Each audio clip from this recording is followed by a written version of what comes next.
Well, I got the studs for the one that I took out, which turns out I didn't need. And they come 5 in a pack. So I had to buy all 5. So, there it is. And I gotta press it on up in there. But that's no big deal. I know it could be pounded in there, but I'm not gonna pound them in. I got a press that I can use to put them in with. The old one versus the new one. Just making sure they're exact, and they are. So within a very small amount. This is the one for dual aluminum wheels. So that's what it says right in the thing, is the, for the, on the book there where you have to match it up. They actually have pictures, life-size pictures. You can take it and you can hold it up against her. I don't have one, but that's it. So I'll take that in, put it in the press, and we'll get this pressed in. All right, so what I got here, I got to replace a stud in here. It's going in there, but I want to get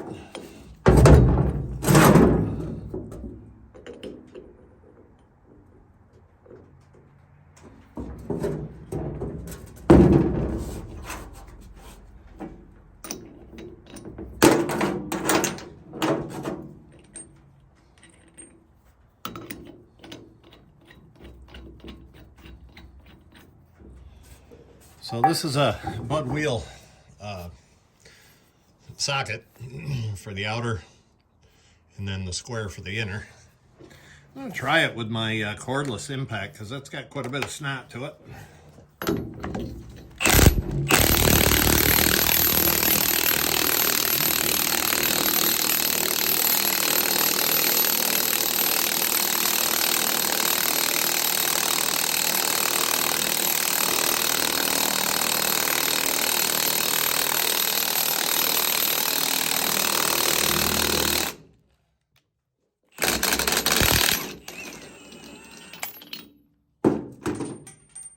Another washer on there. I don't think I'm getting anywhere near the depth of it, but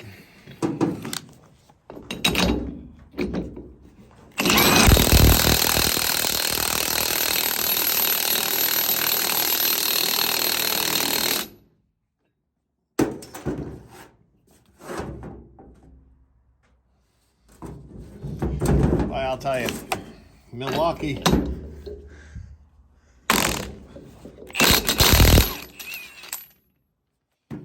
Milwaukee 18 volt half-inch drive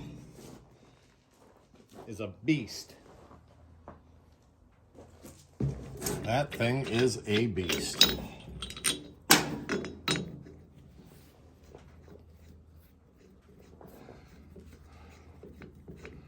These handles are just a tad longer than those, but that's seated in there, and that's as long as they come. And they're supposed to be for dual aluminum wheels, so at least that's what it said on the chart. That's the number, and it's a little shorter. So out of curiosity,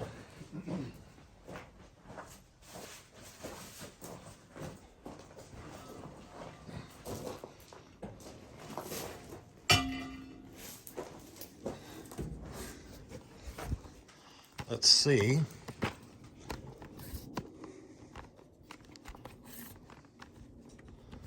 how it sizes up with the drum on it.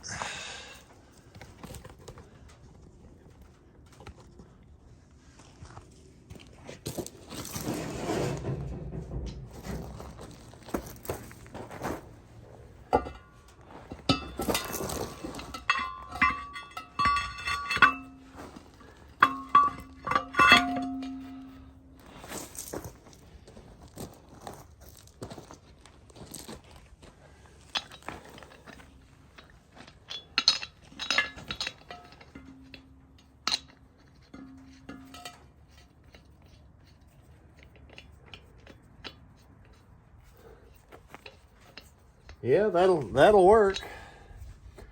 That's going to work because that aluminum wheel is going to come out to there, and this is going to recess inside the thing. So yeah, that works.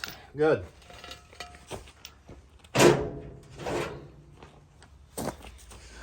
But I don't get anything for saying this, that's for sure. But that Milwaukee half-inch drive, there's two different ones, and this is the high torque.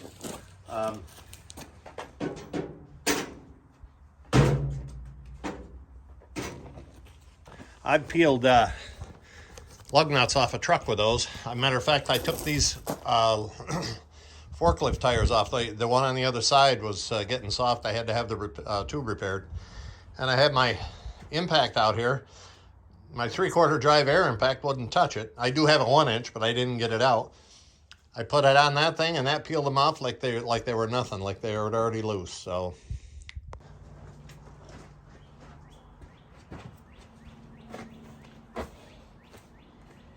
what I got to do is I got to look up a cross reference, but I'm pretty sure that we are the same here.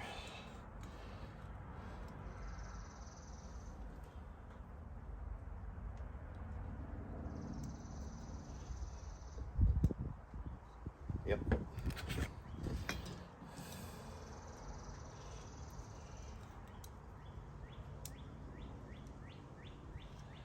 $18.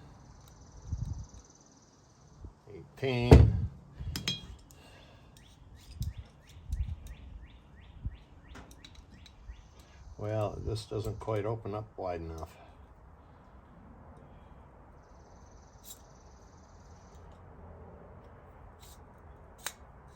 Yeah, it does. Just kind of sticks. That's what you get for buying cheap Harbor Freight crap. Yeah. Yep.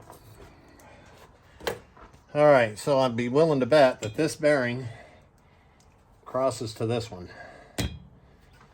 which means those hubs will interchange. Yeah, I haven't pulled the back bearing out yet. I gotta raise that up, that axle up, and get some weight off it so that I can get the wheel off and the seal, and then these hubs will go right on there. I'll put the hub on the seal. I'll tape it up in the back, and I can send the whole axle out to get sandblasted, and they can sandblast the hub because the cover will be on, and this, like I say, I can seal up around the seal. That's easy enough. Get it sandblasted, get it painted up, and then I can redo the front brakes, get those wedgies going, the wedge brakes, and so anyway, that'll be for another time.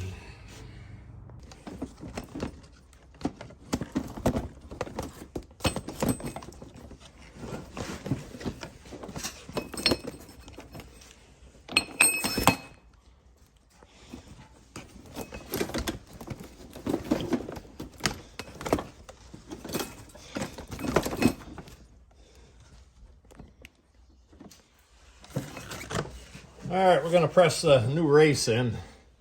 The old one had some rust on it and stuff from when I popped it out of there. So I kind of like to save the old race. I use that. I'll set that on there. I'll set this seal installer on there. And I'll bring it down to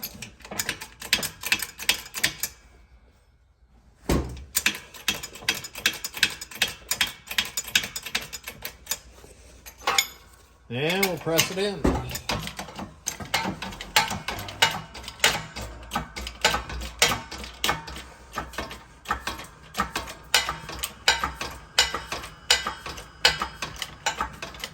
And we'll drive it home.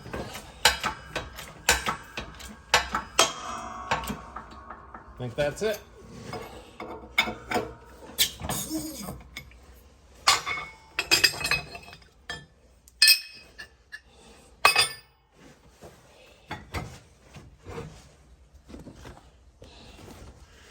And it's in there.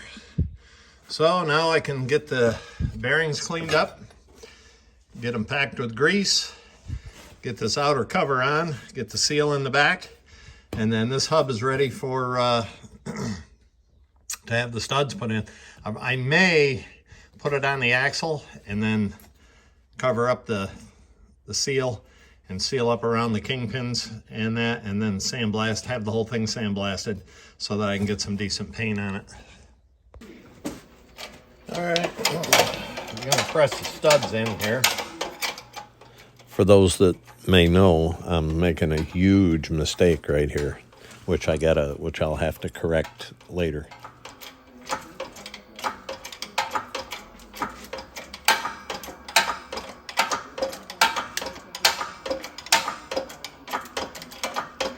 Be nice if I had an electric hydraulic press, but hey, this gets the job done for what I've got to press out.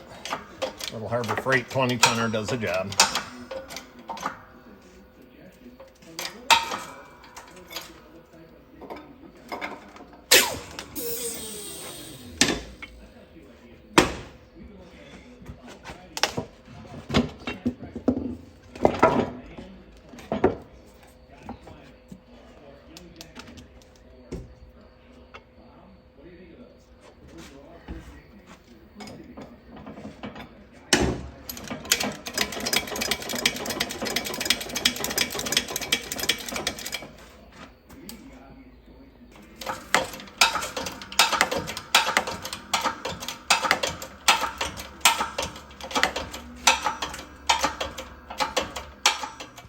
And now I've got to take and press every single one of those studs out and do it over. All right, third time's a charm on this. And in case you missed it, this is what I did wrong. I didn't put the drum on. Those studs hold the drum in place. These are called, I believe it's called inboard drums. Outboard drums would be where they go over the studs on the outside. These are inboard. You have to actually remove the hub to do the brakes on these. And so that's what I had to do. I had to press every one of those studs out and then press them all back in with the drum in place. Yeah, actually I did. But I wanted you to see it. A lot of you guys might have picked up on it immediately. Some of you guys that are more familiar with these older style hubs than I am. Not that I haven't worked on them before, I have, but whatever reason, brain fart, Alzheimer's, whatever you want to call it, I screwed up. First time I put the studs in backwards, pulled them all out, painted the hubs up, cleaned them all up, put the studs in the other way, but then I got looking at it, I'm like, you dumb. Yeah, you got to have the drum on and press the studs in. That's how these are, and I'll tell you what, that is one heavy hub with that drum on there. So he's coming shortly. We'll get these in. As you can see the process, I got a big socket here and a big socket here. I use this as a spacer down in there on the stud and push it home. So if you made it this far, thanks for watching. If you enjoyed it, hit the subscribe and the like button. Thanks again. Stay tuned.